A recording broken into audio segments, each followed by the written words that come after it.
नमस्कार, अभय न्यूज देख रहे हैं आप और मैं हूं आपके साथ कुसुम सिंह। आज हमारे साथ है राजा राम वर्मा। बहुत बहुत स्वागत है आप। थैंक यू कुसुम जी, आपके चैनल का और आपका बहुत बहुत धन्यवाद, आभार। जय भीम, नमो बुद्धाय। उत्तर प्रदेश में हर रोज एक मुद्दा गरमाता है। अभी हाल ही में आपको पता ही होगा कैसे ज्ञानव्यापी मस्जिद का मुद्दा गरमाया जा रहा है। हुआ कुछ यूं है कि हिंदू पक्ष का कहना है कि ज्ञानव्यापी मस्जिद में जो वजू खाना है उसमें एक शिवलिंग मिला है। हिंदू पक्ष का कहना है कि वो शिवलिंग है, बल्कि दूसरी तरफ मुस्लिम पक्ष का कहना है कि वो शिवलिंग नहीं फव्वारा है। इस पर आप क्या कहना चाहेंगे? कुसुम जी, हाँ जी भारतीय सर। जनता पार्टी के पास कोई मुद्दा है नहीं। लोकसभा के चुनाव 2024 में होने हैं और बीजेपी के पैरों के नीचे की जमीन खिसक रही है। बीजेपी जी सर। बहुत ज्यादा घबराई हुई है। कल ही आपने देखा होगा कि प्रधानमंत्री नेपाल गए, नेपाल के बाद उत्तर प्रदेश आए। उत्तर प्रदेश में मंत्रियों को उन्होंने खूब डांट लगाई और सबको ये कि अभी से 2024 के चुनाव की तैयारी शुरू कर दो जोर शोर से। जी बिल्कुल। तो अब वो मंत्रियों को तो उन्होंने डांटा, लेकिन अप्रत्यक्ष रूप से सरकार को ये है कि जो ये मुद्दे हैं इनको गर्म करो, इनको हवा दो, और कोई मुद्दा है नहीं। पहले जो जी चुनाव हुए 2014 में राम मंदिर के नाम पे, उसी मुद्दे को 2019 में चला और 2019 में सत्ता में आ गए ये, प्रदेशों में भी और केंद्र में भी। अब जो है 2024 में जो ड्यू है, अब ये विकास के 15 लाख हम देंगे, सबका साथ सबका विकास। जो महंगाई, पेट्रोल के दाम, बेरोजगारी जिस तरह से बढ़ रही है, अब ये जनता के सामने कौन सा विकास लेके जाएंगे? तो इनके पास कोई मुद्दा तो है नहीं। तो अब यही मुद्दा, धर्म के नाम पे समाज में भेद पैदा करना, धार्मिक उन्माद पैदा करना, बीजेपी के पास इसके अलावा कोई मुद्दा नहीं है। बड़े दुख के साथ कहना पड़ता है कि ये बीजेपी का जो रवैया है, 50 साल से इनका यही एक दृष्टिकोण है और कुछ भी नहीं। उसके बाद भी अभी तक इस देश की जनता जी राजनीतिक रूप से इतनी चतुर हो गई है, चालाक हो गई है, लेकिन इस धार्मिक मुद्दे पे कैसे ये लोग, यहाँ की जनता जो है, समझ में नहीं आ रहा। ये जो शिवलिंग की बात है कि उस पे शिवलिंग मिला है, तो मैंने आज तो पढ़ा कि इंडिया टीवी ने कह दिया कि वो 8.5 फुट का लंबा, अगर वो मस्जिद था, मंदिर था, उसको औरंगजेब ये जिसने भी तोड़ा, तो जो वो सारा तो तोड़ दिया, शिवलिंग को जी क्यों नहीं तोड़ा? वो इसलिए छोड़ दिया था कि इनके ये नालायक लोग सत्ता में कभी आने के लिए उसका उपयोग करेंगे और इस तरह के मुद्दे बना बना के और जनता को गुमराह करेंगे, इसलिए शायद छोड़ दिया गया था, इसलिए उसको नहीं तोड़ा, बाकी सब मंदिर तोड़ दिया। मतलब बड़ी अजीब सी, कहीं कोई बात तार्किक दृष्टि से भी समझ में नहीं आ रही। उसमें मंदिर था और मंदिर को हम देखना चाहते हैं, सर्वे करा रहे हैं, सरकार भी, न्यायालय भी, और उनके जो अंधभक्त लोग हैं खूब खुशी मना रहे हैं। इस बात की खुशी है कि उनको एक मुद्दा मिल गया। अब ये इसी मुद्दे को, चाहे उसमें कुछ ना निकले, लेकिन जानबूझ के कि कमल का फूल बना था दीवार में, तो कहीं कुछ बना था, और ये वाकई जो है ये फुवारा नहीं है, ये शिवलिंग ही है। और ये सब वो तो जब इनकी सरकार है, इनका न्यायालय है, इनका मीडिया है, तो वो साबित होके रहेगा। और जो समाज में एक विघटन और जो समाज में इस तरह का भेद पैदा करना है इन्हें, तो वो पैदा करेंगे ही करेंगे, क्योंकि चुनाव करीब आ रहे हैं। उसके पीछे यही एक राज है और कोई राज इसके पीछे नहीं है। सर, अभी आपने राम मंदिर की बात करी कि राम मंदिर का मुद्दा अभी तक ठंडा भी नहीं हुआ था कि ज्ञानव्यापी मस्जिद का ये मुद्दा फिर से गरमाता जा रहा है। तो सर, क्या सरकार साल 2024 के लिए तैयारियां कर रही है? बिल्कुल बिल्कुल, ये कुछ भी नहीं। मैंने बताया कि अब वो चूंकि मुद्दा बार बार, काठ की हांडी हर बार नहीं चढ़ती है। अब जी पब्लिक राम मंदिर के मुद्दे पे, चाहे पीछे जो भी चुनाव रहे हों, कि जो गांव की जनता, भोली भाली जनता है, वो तक इस बात पे कह रहे थे कि बीजेपी के पास तो राम मंदिर के अलावा कोई मुद्दा ही नहीं है। तो अब राम जी मंदिर भले न बना हो या वो मुद्दा अभी खत्म नहीं हुआ, लेकिन उसको गरमाने के बजाय नए नए भगवान, नए नए ये इस तरह के ड्रामे, नए नए कहानियां, नए नए मिथक बीजेपी के द्वारा गढ़े जा रहे हैं। तो उसी कड़ी में राम मंदिर को इन्होंने किनारे रख के, और शिव भक्त अब पैदा हो गए। अब शिव भक्त, कभी हनुमान भक्त, और इस तरह के ताजमहल को लेके, कुतुब मीनार को लेके, और ऐसे ऐसे ये ड्रामे अब शुरू कर दिए हैं। उसमें प्रमुख ड्रामा इनको नजर आ रहा है। और मथुरा और ये सब तो इनके उसमें है ही एजेंडे में, लेकिन इस चुनाव के लिए सबसे बढ़िया मुद्दा इनको ज्ञान मस्जिद का मुद्दा इनको मिल रहा है। और इसी को गरमा के वहां पे, चाहे वो रिपोर्ट जो भी आए, जो सर्वे चल रहा है, लेकिन 100% ये मुद्दा अब गरमाएगा। इसको निकालना ही निकालना है, इनको सिद्ध करना है कि ये मस्जिद मंदिर को तोड़ के बनाई गई है। ये मुद्दा है चुनाव का। और ये मंदिर बनाना और ये करना कुछ नहीं है। जिस तरह से बाबरी मस्जिद गिराई गई, अब ये मस्जिद भी गिराई जाएगी, 100% गिराई। तो सर, क्या हम कह सकते हैं कि ज्ञान व्यापी मस्जिद के बहाने भारत में एक नया संकट पैदा हो रहा है? जी, बिल्कुल नया संकट पैदा हो रहा है।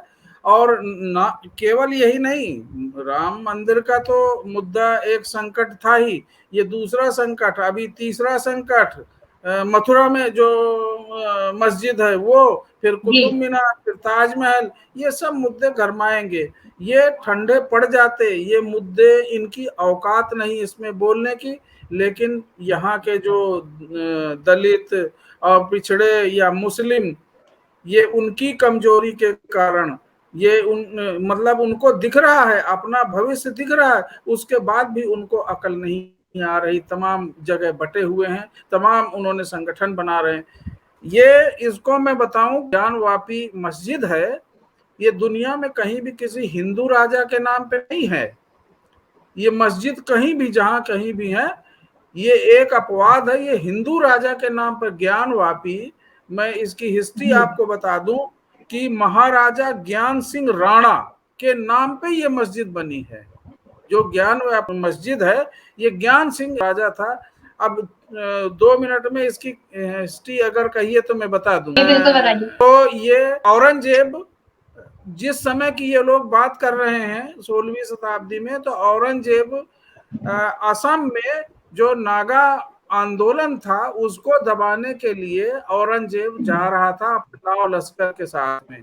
उसके साथ में 12 राणा राजा, जो राजपूत राजा होते थे, वो उनको राणा के नाम से जाना जाता, राणा की पदवी लगाते थे।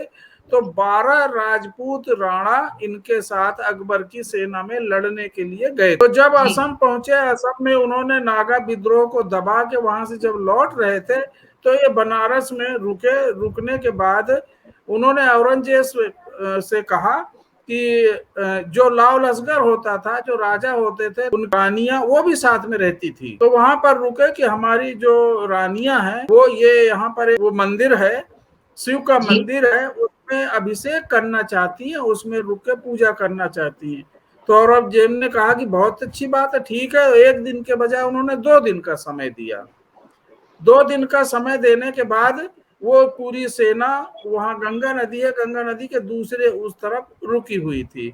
वहां से एक दिन सुबह सुबह ही जितनी 12 वो उनके राणा राजपूत राजा थे, उनकी रानियां और उनकी दासियां, सब लोग, दासियां उनकी नौकरानी रखते थे वो लोग साथ में, 2-2, 3-3, 4-4, वो सब जो है वहां मंदिर में शिव के दर्शन करने के लिए, राज्याभिषेक करने के लिए वो लोग गए वहां पे। वो रानियां गई सब, दिन भर वहां पे अपना रही, पूजा अर्चना करने के बाद लौट आई।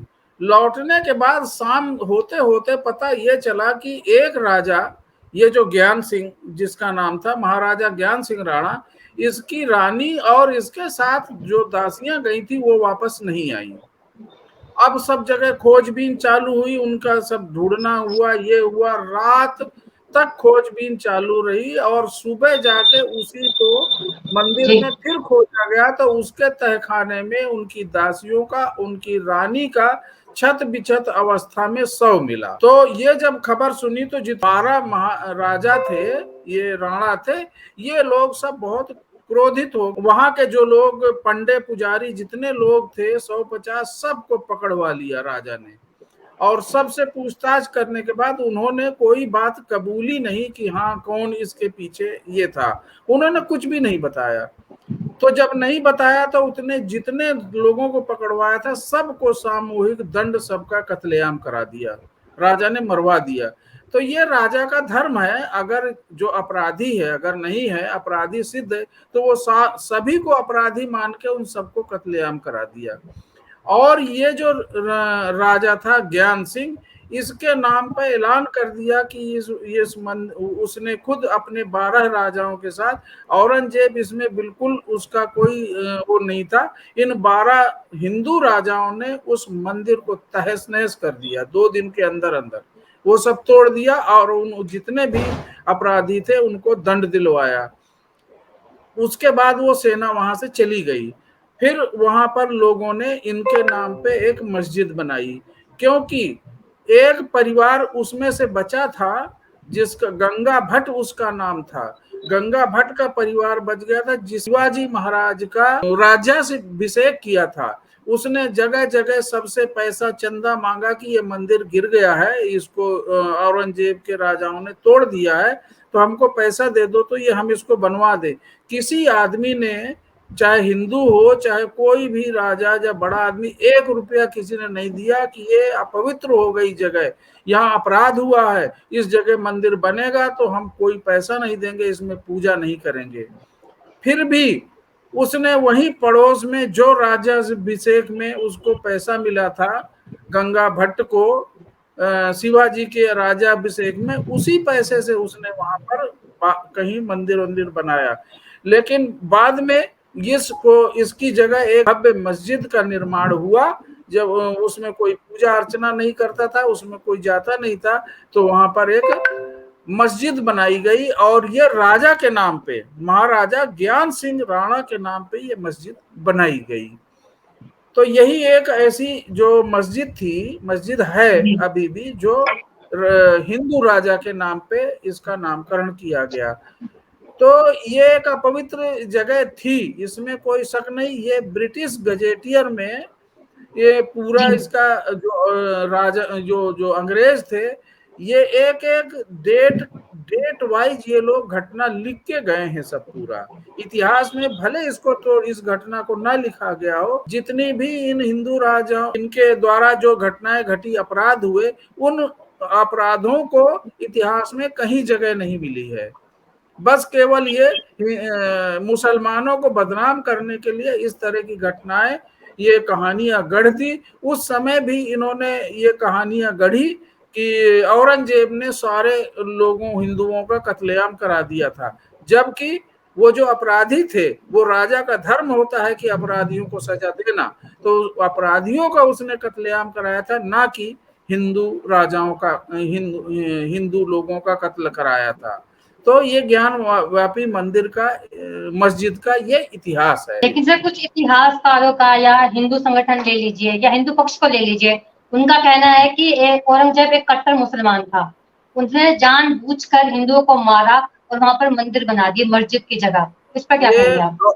हम ये कट्टर, तो इससे भी ज्यादा कट्टर तमाम जो कट्टरता है हिंदू राजाओं में भरी पड़ी है। जैसे कि जहां कहीं भी उसके सेनापति हों, मैंने अभी बताया कि जहां भी जाता था वो उसकी लड़ाई में हिंदू राजा ही उसके शामिल होते थे, हिंदू राजाओं को लेके ही उसने जहां कहीं भी आक्रमण किया या अपने राज्य विस्तार, राज्य की सीमा बढ़ाई, तो कत्लेआम किया। ऐसा जो इतिहास को तोड़ मड़ोड़ के लिखने वाले, जहां कहीं भी राजा का है कत्लेआम भी कर सकता है। इसमें अब कोई आश्चर्य की बात नहीं है, किसी भी राजा के विषय में ये तो कहा जा सकता है, जब युद्ध होगा तो उसमें लोग मरेंगे, कत्लेआम होगा, चाहे वो मुसलमान के लोग मरे चाहे हिंदू के लोग मरे।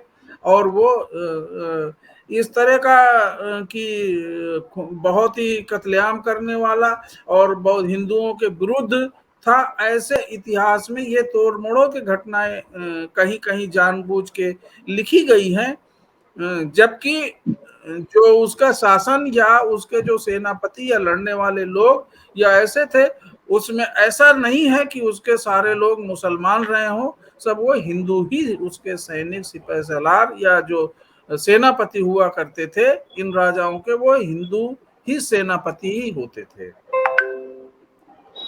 बहुत बहुत धन्यवाद सर आपका।